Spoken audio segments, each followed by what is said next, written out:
एक ना बड़ा ही फेमस कोट है, there are hundreds of excuses to not do something but there is just one exact reason to do that thing anyway. Hello guys, मैं हूँ अदिति गुप्ता और welcome back to my channel guiding along. आज हम बात करेंगे consistency के बारे में। तो ये मैंने कोट क्यों बोला, पहले आप सोचोगे कि ये क्या कोई मोटिवेशनल वीडियो है। बिल्कुल है। क्यों है? क्योंकि मुझे 100 में से 90% से भी ज़्यादा एस्पिरेंट्स ने ये पूछा है टेलीग्राम पे, इंस्टाग्राम पे, कि मैं डिसिप्लिन नहीं ला पाता, मैं कंसिस्टेंटली पढ़ाई नहीं कर पाता। जब मैं अगर 3-4 दिन पढ़ाई करता हूँ, 5वें दिन छुट्टी ले लेता हूँ। मैं दिन में अगर 5 घंटे पढ़ रहा हूँ, आधे दिन वेस्ट करता हूँ उसके बाद। तो उसके पीछे रीज़न क्या है, उसे डिस्कस करते हैं। उसके पीछे कोई एक रीज़न नहीं हो सकता, उसके पीछे कई रीज़न हैं। ठीक है, कुछ रीजंस में अगर आपको बोलूँ तो सबसे पहला है reason fear of failures, fear of getting down. इसका मतलब क्या है? मैं ना लिखना बहुत पसंद करती हूँ और मैंने ना अभी कुछ दिन पहले एक लिखा था कि only if life came with a manual, only if life came with a manual, I would still prefer the mystery that hitting your lowest is, because only by standing on the ground that is at the lowest you will see greatest height with a clear view। कहने का मतलब क्या है कि ना हम हमेशा सोचते हैं कि हमारे पास काश लाइफ में फेलियर्स नहीं होते, हमें कोई एक माइंड मैप, एक रोड मैप दे देता, उस शॉर्टकट से मैं सीधा जो अचीव करना चाहता हूँ वो कर लेता। करेक्ट, हमेशा ये सोचते हैं ना कि आप मुझे बता दो कि ये चीज़ क्या, जैसे आप मुझे पूछते हो कि मुझे एक रोज़ टू डू लिस्ट दे दो, मैं उसे फॉलो करूँगा, मेरा हो जाएगा। तो हमेशा हम सोचते हैं कि ना हमारे से जो ऊपर है, हमारे से जो ज़्यादा एक्सपीरियंस्ड है, उनसे हम एक शॉर्टकट ले लें और हम बस उस जो मेहनत है ना उसे छोड़ के आगे बढ़ जाएं। लेकिन मैं आपको बात बताऊं कि कभी भी शॉर्टकट्स वर्क नहीं करते। हर किसी के लाइफ चैलेंजेस डिफरेंट होते हैं। हर किसी के लाइफ में जब वो चाहे प्रिपरेशन कर रहा हो या लाइफ में कुछ भी अचीव करने की कोशिश कर रहा हो, उसके चैलेंजेस, उसके फियर्स, उसके जो फैक्टर्स होंगे वो बहुत डिफरेंट होंगे, वो वेरिएबल्स बहुत डिफरेंट होंगे। तो कभी भी कोई भी इंसान सेम पाथ से कुछ चीज़ अचीव नहीं कर सकता। तो क्या करें? तो हमेशा ना फेलियर से मत डरो। जब गिरोगे ना, जब किसी को जैसे कि आप फेल हो गए, ठीक है, आपने SBI PO for an example last year clear नहीं कर पाए, बट आप देख रहे हो कि बहुत लोग हैं जो अचीव कर पाए हैं, मुझे भी ऐसा करना है। आपके माइंड में ना आपको क्लियर व्यू दिखेगा कि आप इस जगह गलत थे, वो इंसान उस जगह सही था, इसलिए उसका हो गया, मेरा नहीं हुआ।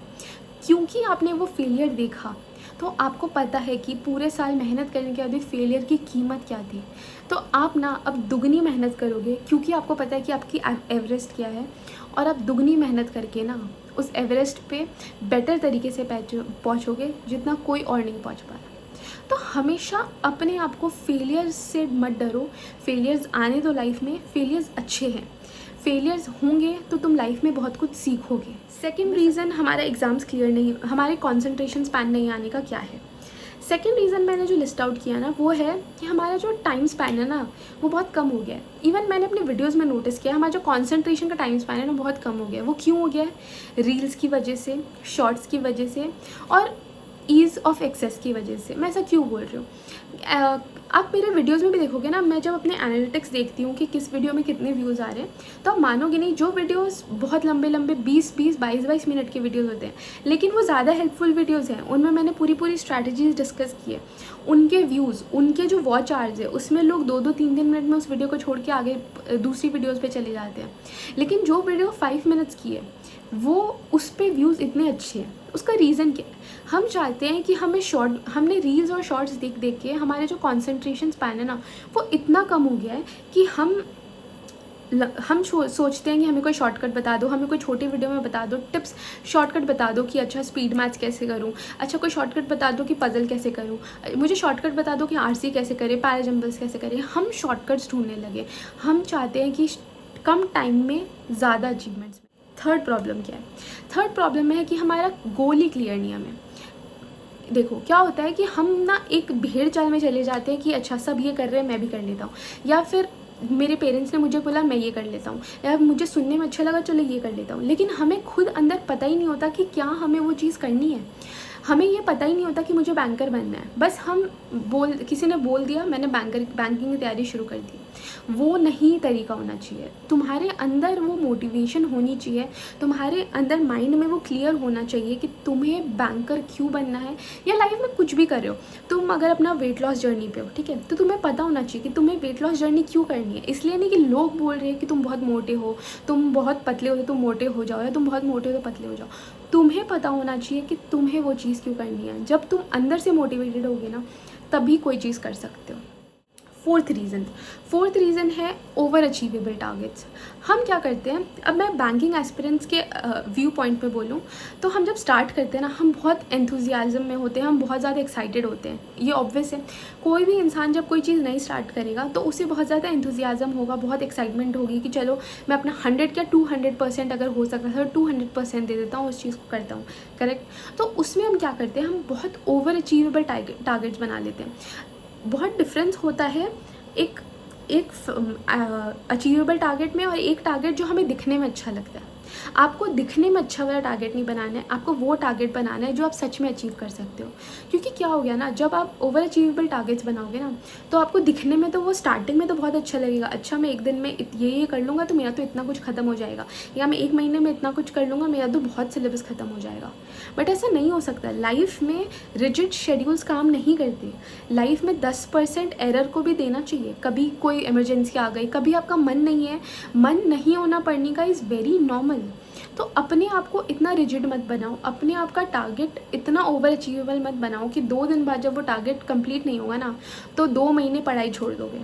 अपना टारगेट ऐसा बनाओ कि रोज़ उसे फॉलो कर पाओ डिलीजेंटली, रोज़ उसे कंसिस्टेंटली फॉलो कर पाओ। चाहे दिन के 7 घंटे पढ़ो, लेकिन वो 7 घंटे ऐसे पढ़ो कि मन से पढ़ रहे हो। ऐसा नहीं हो कि दिन के 14 घंटे पढ़ लिए और अगले 2 दिन तुमने 1 घंटा भी नहीं पढ़ा क्योंकि तुम डिमोटिवेट हो गए कि यार इससे ज़्यादा मेरे से पढ़ाई नहीं होगी।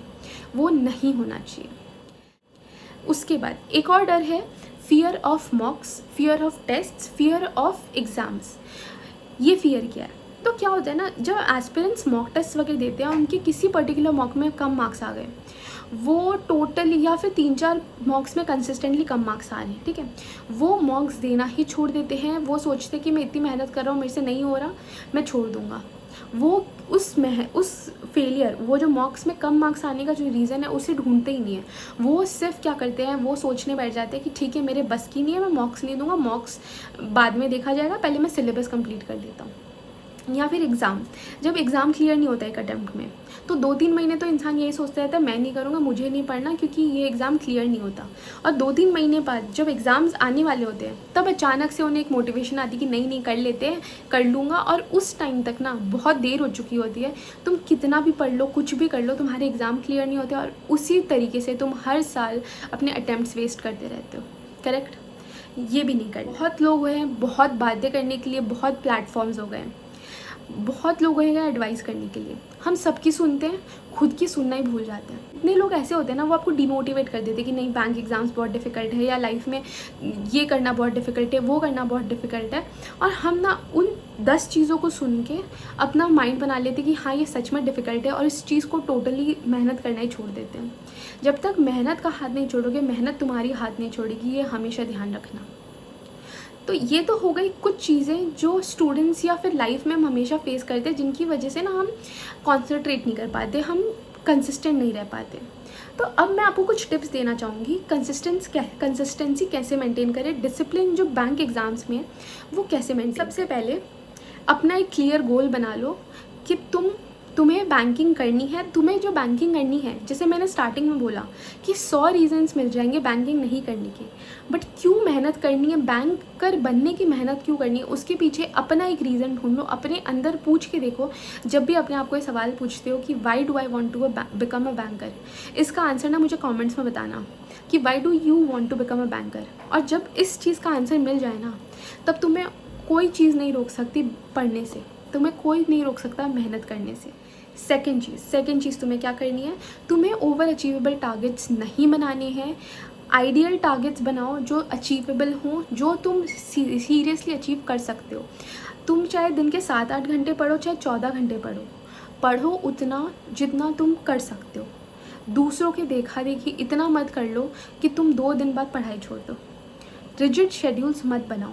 10% एरियर्स को टाइम दो, एरियर्स का स्पेस रखो।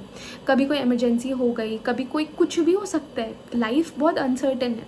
तो उस अनसर्टेनिटी में अपना एक सर्टेन शेड्यूल बना के चलोगे तो तुम उस शेड्यूल को फॉलो ही नहीं कर पाओगे। लाइफ में हमेशा हर चीज़ के लिए एक टाइम, कभी बीमार पड़ गए, कभी कुछ भी हो सकता है ना लाइफ में। तो उस चीज़ को हम कैसे पहले से तुम टाइम 2-4 महीने पहले, 1 साल पहले तुम कैसे डिसाइड कर सकते हो कि इस पर्टिकुलर टाइम ऑफ लाइफ में मैं यही शेड्यूल फॉलो करूँगा, मेरे लाइफ में कोई प्रॉब्लम नहीं आएगी? आ सकती है ना। तो उस चीज़ के लिए हमेशा एक स्पेस रखो, अपनी स्पेस रखो कि उतना मुझे अपने आप को फ्लेक्सिबल रख। तीसरी चीज़ ये करोगे कि सुबह उठते से जो हम फ़ोन ले लेते हैं ना, वो मत लेना। मैंने एक वीडियो में और कहा था कि सबसे पहले उठते ही ना थोड़ा मेडिटेशन करो, एक्सरसाइज करो, गाने सुनो, कुछ भी करो। इंटरनेट ऑन मत करना, वाईफाई ऑन मत करना, और वाईफाई ऑन करते सोशल मीडिया तो देखने बैठना ही मत। और उठने के 1 से 1.5 घंटे तक ना पढ़ने भी मत बैठना। मैं क्यों बोल रही हूँ, जो इंसान होता है ना, वो जब सुबह सुबह का जो टाइम होता है ना, उस टाइम हम एक रेस्ट करके बहुत फ्रेश माइंड से उठे होते हैं। अगर हम फर्स्ट 1 से 1.5 घंटे में कुछ इंस्टाग्राम वगैरह देख रही हूँ, मैं मुझे कुछ ऐसा टॉपिक दिख गया जो मेरे माइंड को इफेक्ट कर गया, या फिर मैं इंस्टाग्राम देख रही हूँ, रील्स देख रही हूँ, रील्स ना आधे घंटे की देखोगे, कब 3 घंटे निकल जाएंगे पता नहीं चलता है। करते करते तुम अपना पूरा दिन वेस्ट कर लोगे। अब ठीक है, अब 12-1 बजे तुम्हें लगेगा कि अब तो पढ़ना चाहिए, तब तक तुम सोचोगे यार मैंने तो 3 घंटे मतलब दिन का आधा दिन वेस्ट कर दिया, अब क्या पढ़ना, कल से स्टार्ट करूँगा। और वो जो कल कल कल करने की जो हमारी प्रोक्रेस्टिनेशन की आदत है ना, वो कल करते करते एग्ज़ाम आ जाता है और हमारे पढ़ाई शुरू ही नहीं होती। तो जिस टाइम पे लगे, जिस टाइम पे आपको रियलाइजेशन हो कि नहीं यार अब मैंने बहुत टाइम वेस्ट कर लिया, अब मुझे पढ़ना है, उस पॉइंट पे पढ़ने बैठ जाओ। चाहे दिन का 1 घंटा ही बचा है, वो 1 घंटे भी पढ़ने बैठो। अपने आप को जब मोटिवेशन आ जाए पढ़ने की, उस टाइम पे बैठ जाओ। ये नहीं कि कल है। जैसे बहुत लोग ऐसा करते हैं कि यार मंडे है ना, मंडे से पढ़ने बैठूंगा, नए हफ्ते से पढ़ने बैठूंगा। अरे नहीं, नए महीने से 1 तारीख से पढ़ने बैठूंगा। मतलब ये जो चीज़ें हैं ना, वो बहाने हैं सिर्फ नहीं करने के। हमारा सबकॉन्शियस माइंड हमें वो एक मैसेज भेजता है कि मत करो मत करो, इस दिन से करना है। नहीं, जिस पॉइंट पे लगे कि मुझे पढ़ना है, पढ़ना स्टार्ट कर दो। एक और प्रॉब्लम, एक सेकंड मैंने बोला कि पढ़ने भी नहीं बैठना है स्टार्टिंग के 1 से 1.5 घंटे। वो क्यों है? मैं पढ़ने बैठ गई, मैंने जो भी पढ़ना स्टार्ट किया वो मुझसे नहीं बना, वो मुझसे समझ नहीं आया, मुझे चीज़ें लर्न नहीं हुई। मैं उस फर्स्ट आवर में ही दिन के डीमोटिवेट हो जाऊँगी और पूरे दिन मुझे मोटिवेशन ही नहीं आएगी कुछ करने की। तो स्टार्टिंग में पढ़ने भी नहीं बैठना है। उसके बाद एक बहुत फेमस हिंदी बात है जो हर कोई बोलता है, 10 मुँह 10 बातें। करेक्ट? तो 10 लोगों की बातें मत सुनो, जो तुम्हें सही लगता है ना अपने लिए, वो सही है, उसे करो, उस तरह से पढ़ो, अपने आप पे भरोसा रखो, देखना तुम कर लोगे। तो कंसिस्टेंसी लाइफ में, डिसिप्लिन काफ़ी बोरिंग होगा, बोरिंग है, पर इसीलिए उसका रिज़ल्ट इतना इंटरेस्टिंग है। जब 1 साल पूरी मेहनत कर लोगे ना, लोग सुनाए, कोई भी बोले कि तू यार पूरे दिन पढ़ता रहता है, दोस्त बोले कि यार थोड़ी देर तो बाहर चल, तेरा तो हमेशा का है, पेरेंट्स बोलेंगे यार हमारे साथ थोड़ी देर तो बैठ, फिर तो तू बाहर चला जाएगा, तेरे तो हर साल एग्ज़ाम्स होते हैं, तू क्लियर नहीं करता, तुम्हारे गर्लफ्रेंड बॉयफ्रेंड तुम्हारे सब कोई बोलेंगे कि यार तू मुझे टाइम नहीं देती, तू मुझे टाइम नहीं देता। ये सब कुछ चलता रहेगा, बट तुम्हें पता होना चाहिए कि तुम मेहनत कर रहे हो, और इसका जब मुझे रिज़ल्ट मिलेगा तब सबसे ज़्यादा खुशी ना पेरेंट्स को होगी, ना फ्रेंड्स को होगी, ना उन्हें होगी, दूसरों को होगी, सिर्फ तुम्हें होगी। और उस खुशी के लिए ना लड़ो, उस खुशी के लिए मेहनत करो, मेहनत से नहीं डरेंगे। क्योंकि आशीष सर ना जब क्लास में पढ़ाते थे तो उन्होंने एक कोट बोला था, और वो मुझे हमेशा हिट करता है कि कुछ पल की खामोशी है, फिर शोर आएगा, तुम्हारा तो सिर्फ वक्त आया है, मेरा तो दौर आएगा। तो अपने दौर को लाओ, अपना दौर लाओ, अपनी एक स्टैंडिंग बनाओ लाइफ में, और स्टैंडिंग बनाने के लिए लाइफ में मेहनत करनी पड़ेगी। मेहनत से मत डरो, और मैं तो हुई तुम्हारे साथ, तो हमेशा मेहनत करते रहो। अगर आपको लगा कि ऐसी बातें, ऐसी बातचीत वाली यूट्यूब वीडियोज़ मुझे लानी चाहिए, तो आप मुझे बताना। मैं बहुत खुशी ऐसे आपसे बातें करने के लिए, मुझे बहुत अच्छा लगता है। मुझे भी बहुत मोटिवेशन मिलती है कि मैं आप लोगों को कुछ अपने लाइफ से एक्सपीरियंस शेयर कर पा रही हूँ, जो मेरे साथ हुआ था जब मैं प्रिपेयर कर रही थी। तो अगर आपको आज की वीडियो अच्छी लगी हो तो इस वीडियो को लाइक करना, इसमें कमेंट्स में ज़रूर बताना कि आपके साथ भी ऐसा होता है क्या, मतलब क्या क्या फ़ील करते हो, आपके जो प्रॉब्लम्स है वो ज़रूर बताना, ताकि मैं भी समझ सकूं कि आप लोगों को क्या क्या प्रॉब्लम आती है। क्या पता मेरे साथ ये प्रॉब्लम हो या किसी के साथ वो प्रॉब्लम हो, तो आपको कमेंट्स में बताए कि यार मैं भी ऐसा करता हूँ, तो आप रिलेट कर पाओगे, आपको लगेगा कि हाँ कोई है। तो कमेंट करना, शेयर करना और सब्सक्राइब ज़रूर करना। Thank you.